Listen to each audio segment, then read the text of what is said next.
Hello, bonjour, bonjour. Ça faisait longtemps que je n'avais pas pris mon téléphone pour filmer. Et je me suis dit, j'ai un truc à faire et je pense que ça pourrait aider d'autres personnes. Donc, le thème de la vidéo aujourd'hui, c'est les instructions dans le bullet journal. Les instructions, en fait, je ne sais même pas comment ça se dit en français. En anglais, c'est instruction. Donc, c'est la légende, voilà, votre légende, en fait. Comment est-ce que vous allez faire pour vous rappeler toutes vos règles, parce qu'il y a certaines que vous allez utiliser tous les jours et donc vous allez les connaître sur le bout des doigts, et puis il y en a d'autres pour organiser votre bullet journal que vous allez utiliser de temps en temps, et puis vous allez avoir une idée de génie, vous dire ah tiens, je voudrais utiliser ça comme règle afin de pouvoir répertorier tel élément facilement dans mon bullet journal, et puis au final plus tard vous n'allez pas l'utiliser parce que vous n'en avez plus besoin, mais cette idée là, elle était là, elle n'est pas venue pour rien, vous en aurez peut-être besoin pour une prochaine fois. Alors là donc nous sommes en juin et je n'avais pas fait cette page dans mon bullet journal de 2020. Donc, donc là, voilà, ça c'est mon bullet journal de 2020, donc un Rhodia en grid dot. Et donc, j'avais décidé pour ce bijou de renseigner mes instructions à la fin du cahier. Donc là, c'est le début du cahier. Et là, c'est la fin. Donc, je me suis dit, je vais tester, mettre à la fin pour que je retrouve cette page très rapidement, plutôt que de commencer au début, de passer mon index, de passer ma future log. Voilà, je le mets à la fin, histoire d'y avoir accès beaucoup plus rapidement. Et donc, je me suis dit, mais qu'est-ce que je vais mettre dans cette collection Instruction. Alors, je suis allée chercher les instructions des mois, des bijoux précédents. Et puis, je me suis rendu compte qu'en fait, j'avais pas de moyens pour repérer rapidement sur quel bullet journal j'étais. Et donc, comme j'utilise déjà sur la tranche des cahiers, donc vous pouvez voir là, comme j'utilise déjà sur la tranche de mes bijoux, un code qui est mois de début, année de début, mois de fin, année de fin. Ça me donne un code, par exemple, pour celui-ci que j'ai utilisé de juin 2019 à décembre 2019. Donc, c'est mon bijou précédent. Et donc, j'ai rajouté à côté de instruction, ici, la référence de mon bijou. Donc, naturellement, cette référence, elle ne peut être complétée qu'une fois le bijou terminé, parce que moi, je n'utilise pas pour l'instant un bullet journal par année. En fait, j'utilise les bijoux au fur et à mesure. Je vais éventuellement basculer sur un nouveau bijou lorsqu'il me reste quelques pages dans le bijou et que l'année touche à sa fin. Mais c'est pas, j'aime bien utiliser toutes les pages de mon bijou. Donc, je me suis fait donc un petit repère ici sous forme de nuages. Donc, j'ai testé les dessins des nuages, histoire de m'améliorer un petit peu dans mon dessin. Et donc, j'ai mis à plat ici tous les bijoux sur lesquels, voilà, donc il y en a 1, 2, 3, 4, 5. Donc, tous les bijoux sur lesquels j'avais noté cette collection instruction. Et parce que j'en ai encore un autre ici, c'était mon tout premier test en fait. Et j'avais pas eu besoin de noter les instructions parce que j'avais procédé autrement pour celui-ci. Et donc, au tout début, j'en avais pas beaucoup des instructions. Et je me rends compte que, effectivement, mes instructions, elles ont été augmentées au fur et à mesure de mon utilisation du bijou. Donc, à un moment donné, j'ai ressenti le besoin de passer à une légende par couleur. Donc, ici, j'ai commencé à mettre les couleurs. J'en avais que 4. Et puis après, sur le bijou d'après, j'en avais 1, 2, 3, 4, 5 en violet, en rose, en turquoise, en vert foncé, voilà, etc., etc. Au fur et à mesure de l'utilisation du bullet journal, j'ai trouvé des choses qui me manquaient et donc j'ai rajouté des instructions. J'ai rajouté des couleurs. Je me suis retrouvée à un moment donné où pour le travail j'avais besoin d'abréviations, donc j'ai stocké les abréviations dans ma page d'instruction, donc j'ai rajouté un petit encart ici qui s'appelle un petit encart pour les abréviations français-anglais. Non, que anglais en fait, pas français. Français c'est bon. Tac à tac. Après j'ai fait un petit dessin autour ici sur ma zone. J'ai fait des petits traits juste pour délimiter la zone.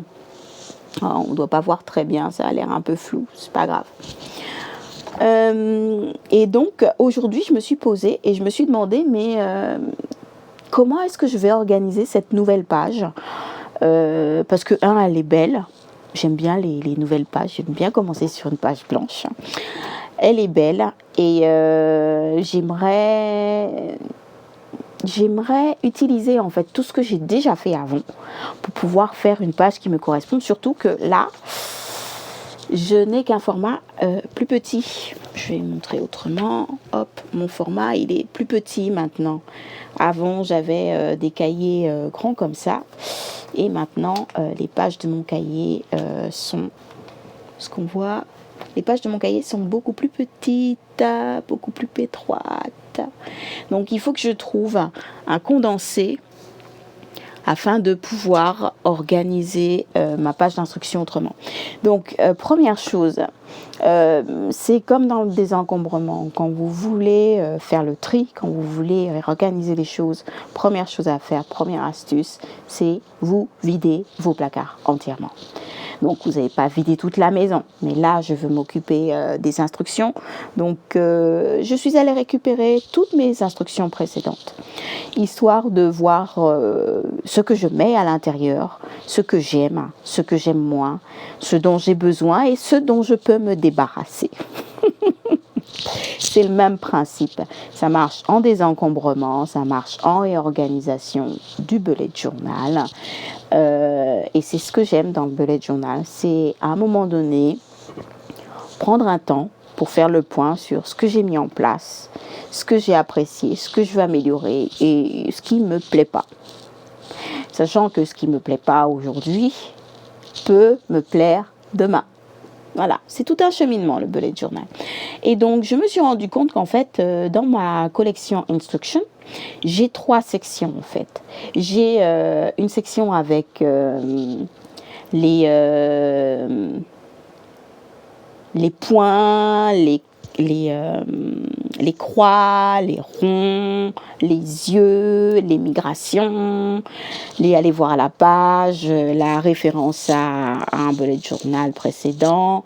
J'ai ma section colorée sur... mais hop, ça c'est ma trousse spéciale confinement. Donc j'utilise différentes couleurs dans mon bullet journal. Donc moi j'aime beaucoup les bics. Pas celui-là encore. Marron. Qu'est-ce que j'utilise encore? Doré. Orange. Voilà, j'ai plein de couleurs. Et toutes ces couleurs-là, je les utilise en fait dans mon bijou. J'ai même trouvé une utilisation pour la couleur rouge. Alors qu'avant, je refusais d'utiliser le rouge. Et donc ça c'est ma deuxième section. Et puis ma troisième section c'est la partie sur mes abréviations en anglais, parce que je ne les utilise pas tout le temps et donc je ne les connais pas par cœur pour l'instant. Donc ce que je vais faire c'est me poser quelques minutes afin de réfléchir pour voir comment est-ce que je peux donc organiser cette page pour la structurer en trois sections. Donc je vais déjà délimiter les sections qui ne bougent pas, qui sont figées. Ensuite, les sections à évolution possible et les sections à évolution certaine. Et donc je vais organiser l'espace en fonction de ces trois critères. Alors je m'arrête là pour l'instant, je réfléchis et ensuite je continue la vidéo. Voilà, ça y est, j'ai trouvé comment je vais organiser mon bijou. La page instruction de mon bijou. Donc, j'ai fait le point sur... hop, je ne sais pas si on voit bien là. Oui, le temps que... Donc, j'ai fait le point sur tout ce que j'avais utilisé comme légende. Et je me suis rendu compte, en fait... les légendes que j'ai rajoutées au fur et à mesure, ça m'a fait sourire parce qu'on voit le cheminement de pensée. Et je me suis rendu compte que cette partie-là, en fait, que j'ai mis sur un côté parce que voilà, je voulais garder un peu de place ici pour pouvoir continuer à rajouter des légendes au cas où et ne pas être gênée. En fait, cette partie-là, elle est fixe, elle ne bouge pas. Donc, je vais la mettre en bas du cahier, en bas de ma page. Et plutôt que d'obtenir deux pavés comme ça, ce qui fait que j'ai une petite section ici qui est vide et ça fait comme une marche d'escalier. Donc je vais tout ventiler à plat. Donc en bas, je vais mettre les mois. Donc ce sera sur 6 lignes, parce qu'il y a 12 mois dans l'année. Donc je vais diviser la section du bas en deux. Donc 6 mois d'un côté, 6 mois de l'autre. Et ensuite, au-dessus, je vais mettre une section aussi ventilée à plat. Donc divisée en deux pour les abréviations en anglais des jours de la semaine.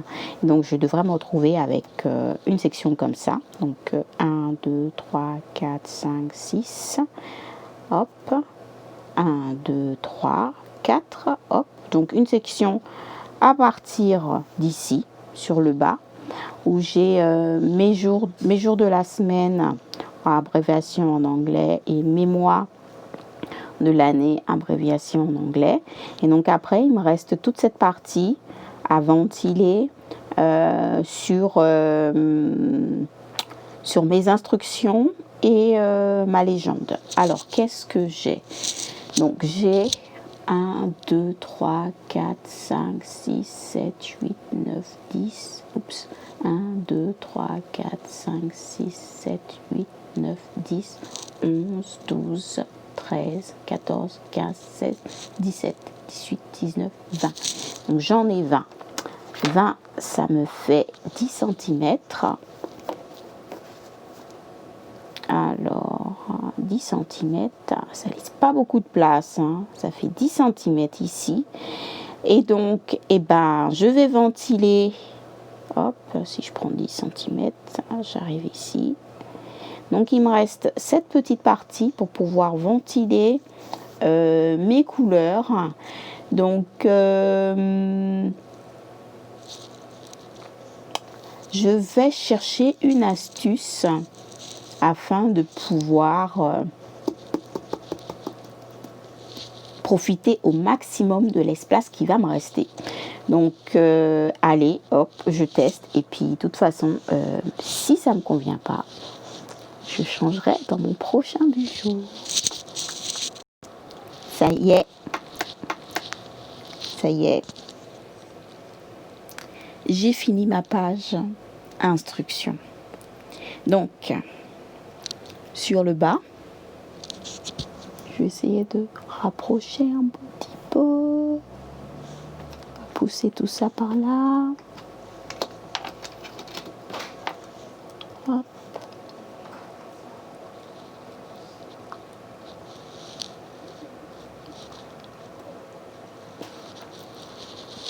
Donc sur le bas, j'ai réservé 6 lignes pour les mois de l'année. Ensuite, 3 lignes pour les jours de la semaine, donc en anglais. 4 4 lignes pour mes légendes. Et plutôt que d'écrire en violet, les enfants, en rose, le couple, j'ai écrit directement enfant en violet, couple en rose. C'est pareil pour le cerveau.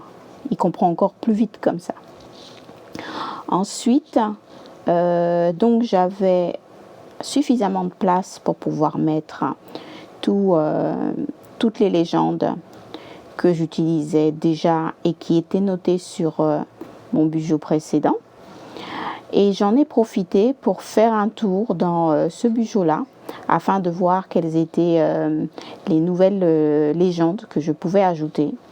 Et donc, j'ai trouvé le V pour Victory Signifier. C'est quand je fais quelque chose dont je suis super fière. Donc ça, c'est important pour moi de les mettre en exergue. Le G que je vais utiliser désormais pour gratitude. Parce que je me suis rendu compte que ça y est, j'arrive dans ma phase où j'ai besoin d'exprimer ma gratitude. Et le petit réveil, la petite horloge qui est pour le time reporting. Donc ça, c'est pour mon travail. Donc voilà, je me suis concoctée sous forme de petites cases, puis de grandes listes, ma nouvelle collection d'instructions.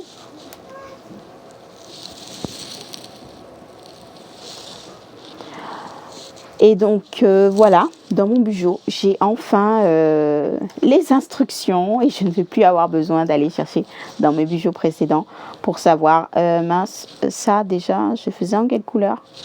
Donc c'est à la fin de mon bijou, mon Rhodia. Finalement, j'aime bien le dot grid. Voilà, c'est une expérience que j'avais envie de tenter. J'étais pas sûre que ça allait me plaire, mais je me suis dit, tiens, je vais essayer. Donc, l'année prochaine, je reprendrai volontiers un dot grid. Alors, à voir si c'est un Rhodia ou si c'est un autre. Je verrai bien ce que je trouve sous la main à ce moment-là. Donc, son format plus étroit m'oblige à vraiment faire du rapid logging, ce que j'ai un peu de mal. Parce que j'ai toujours le sentiment de si j'écris pas assez, je vais pas m'en rappeler. Je vais pas me rappeler exactement ce à quoi ça correspondait, mais voilà, j'essaye de prendre une nouvelle habitude en écrivant moins et en me faisant confiance. Donc pour choisir les bons mots qui me permettront de me rappeler exactement ce dont j'ai besoin de me rappeler.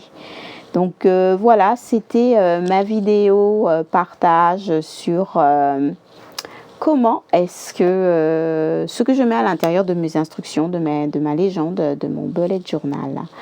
J'espère que cette vidéo vous a apporté de la valeur, que vous avez appris des choses. Si vous avez des choses à partager avec moi concernant les légendes que vous utilisez dans votre bullet journal, je serai ravie de les lire. J'aime toujours apprendre des autres. Et puis, n'hésitez pas à partager, commenter. Voilà, la vidéo, je l'ai faite pour me faire plaisir, mais en espérant qu'elle serve à quelqu'un. Donc, si elle vous sert, si elle vous apporte quelque chose, dites-le moi. Allez, sur ce, bisous. À bientôt.